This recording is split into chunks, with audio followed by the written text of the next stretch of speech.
Assalamualaikum warahmatullahi wabarakatuh. Di sini saya dari kelompok 8 akan menjelaskan tentang pengumpulan data tes dan interview. Yang pertama yaitu pengertian pengumpulan data tes.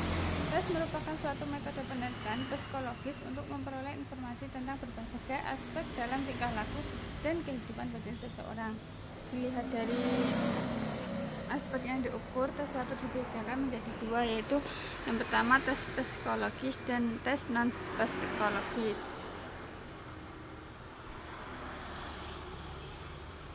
Yaitu selanjutnya tes psikologis dibedakan menjadi dua macam lagi, yaitu yang pertama tes psikologis yang tertuju pada aspek afektif atau intelektual. Tes ini dirancang untuk tujuan umumnya yaitu dikenal dengan tes kepribadian. Jenis kedua dari tes psikologis adalah tes yang didasarkan pada kemampuan intelektual. Oleh sebab itu, jenis tes ini sering disebut dengan tes kemampuan atau ability test yang mencakup tes bakat dan tes kemahiran. Selanjutnya ada beberapa macam tes instrumen pengumpulan data, antara lain yang pertama ialah tes kepribadian, yaitu tes yang digunakan untuk mengungkapkan kepribadian seseorang. Yang kedua, tes bakat, yaitu tes yang digunakan untuk mengukur atau mengetahui bakat seseorang. Ketiga, tes prestasi, yaitu tes yang digunakan untuk mengukur pencapaian seseorang setelah mempelajari sesuatu. Yang keempat, yaitu tes inteligensi, yaitu tes yang digunakan untuk membuat penafsiran atau perkiraan terhadap tingkat intelektual seseorang. Yang kelima, yaitu tes sikap, yaitu tes yang digunakan untuk mengadakan pengukuran terhadap berbagai sikap seseorang. Yang keenam, yaitu tes minat, yaitu alat untuk menggali minat seseorang terhadap sesuatu. Selanjutnya ialah tes kemampuan, yaitu suatu tes yang digunakan untuk mengukur kemampuan seseorang. Selanjutnya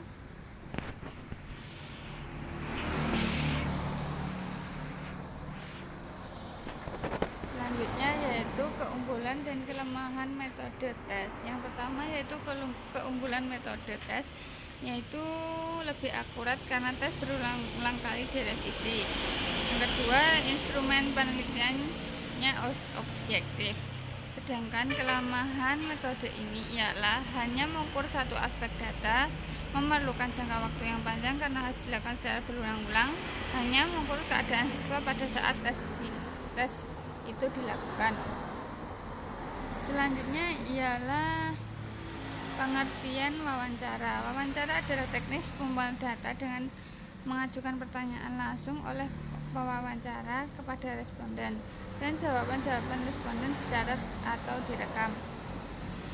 Yaitu selanjutnya teknik wawancara ini juga memiliki beberapa kelebihan dan kekurangan, yaitu yang pertama yaitu kelebihan wawancara, yaitu wawancara dapat digunakan pada responden yang tidak bisa membaca dan menulis. Yang kedua, jika ada pertanyaan belum dipahami, pewawancara dapat segera menjelaskannya. Ketiga, pewawancara dapat segera mengecek kebenaran jawaban responden dengan mengajukan pertanyaan pembanding atau dengan melihat wajah atau gerak-gerik responden. Itu selanjutnya itu kekurangan teknik wawancara, yaitu yang pertama, wawancara memerlukan biaya yang sangat besar untuk perjalanan dan uang harian pengumpulan data. Yang kedua, wawancara hanya dapat menjangkau jumlah responden kecil.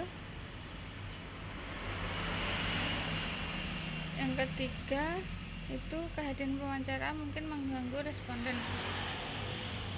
Selanjutnya yaitu teknik wawancara ini juga dapat dibedakan menjadi dua, yaitu yang pertama wawancara berstruktur, yaitu teknik wawancara ini wawancara menggunakan daftar pertanyaan atau daftar isian sebagai pedoman saat melakukan wawancara. Yang kedua, wawancara tidak berstruktur, yaitu wawancara tidak menggunakan daftar pertanyaan atau daftar isian sebagai penuntun selama dalam proses wawancara.